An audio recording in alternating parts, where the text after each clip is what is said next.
სახელითა მამისათა და ძისათა და სულისა წმინდისათა. ბიბლია ყოველდღე მოგესალმებით ყველას მეგობრებო, ჩვენ ქრისტიანებს ხშირად გვეკითხებიან, სად ამბობს იესო ქრისტე პირდაპირ, მე ვარ ღმერთი, მე ვარ უფალი.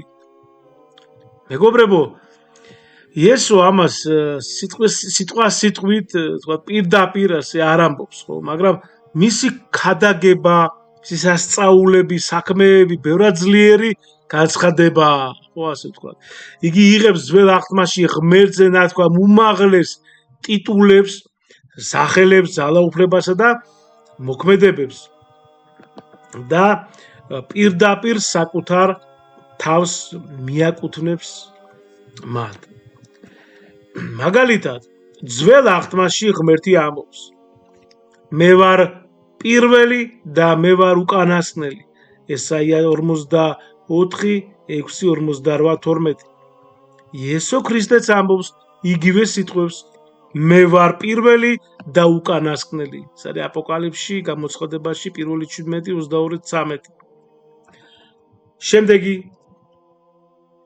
ძველი აღთქმის მიხედვით ანგელოზები ადიოდნენ და ჩამოდიოდნენ ზეციურ კიბეზე ღმერთთან. ეს არის ძველი აღთქმა, წიგნი დაბადება 28:12. იესო ამბობს, ნახავთ, ცა გახსნილს და ღვთის ანგელოზებს, რომლებსაც აღვლენ ჩამოდიან ძე კაცისაზე. ეს არის იოანე 1:51. ძველ აღთქმაში წინასწარმეტყველებს ღმერთი აგზავნის,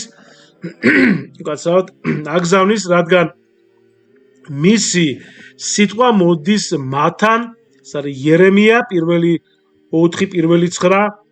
იესო ქრისტე კი აცხადებს: აჰა, მე გიგზავნით წინასწარმეტყველებს, ბრძენ კაცებსა და მწიგნობრებს.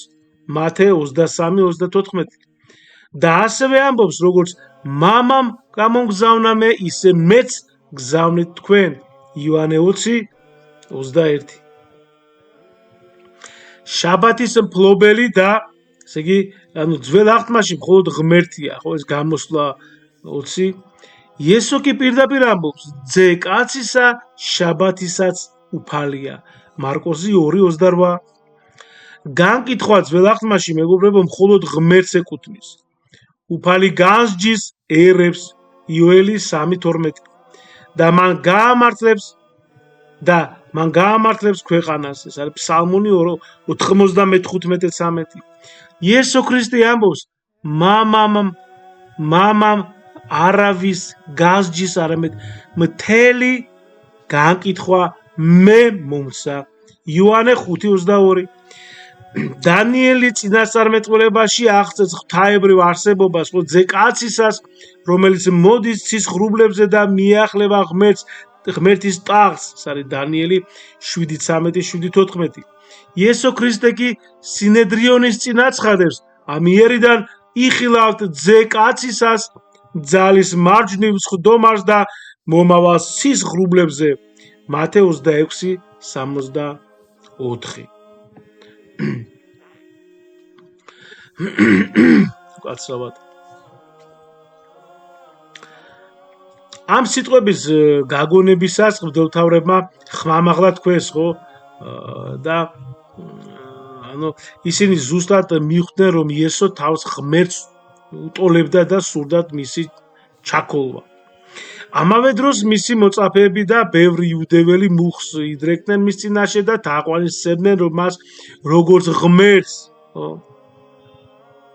გახსოვთ, ნამდვილად ღვთის ძე ხარ. ეს მათეს ახარება 14:33. და გახსოვთ ასევე თომას სიტყვები: ჩემი უფალი და ჩემი ღმერთი, ხო, იოანე 20:28. ასევე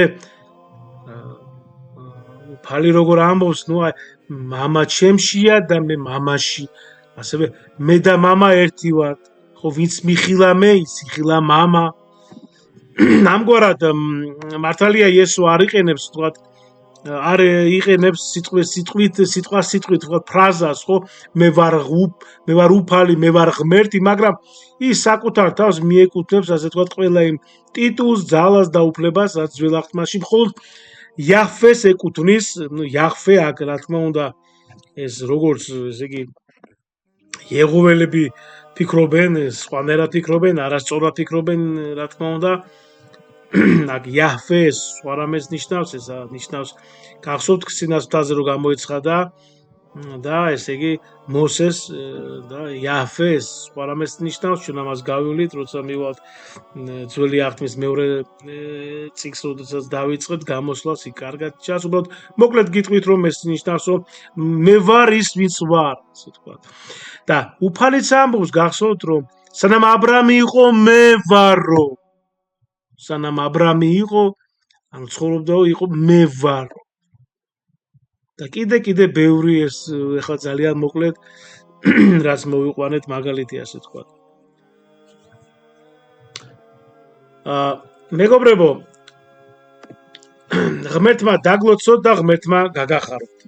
აუცილებლად არხზე არის მათეს სახარება და იოანეს სახარება, სრულად წმინდა მამების გამარტებით.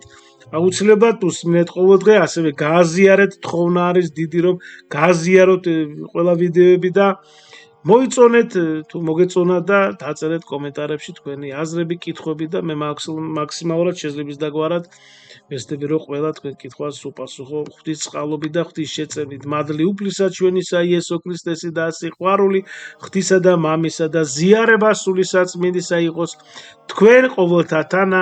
ამინ. მადლობა. გფარავდეთ ქრისტე ღმერთი.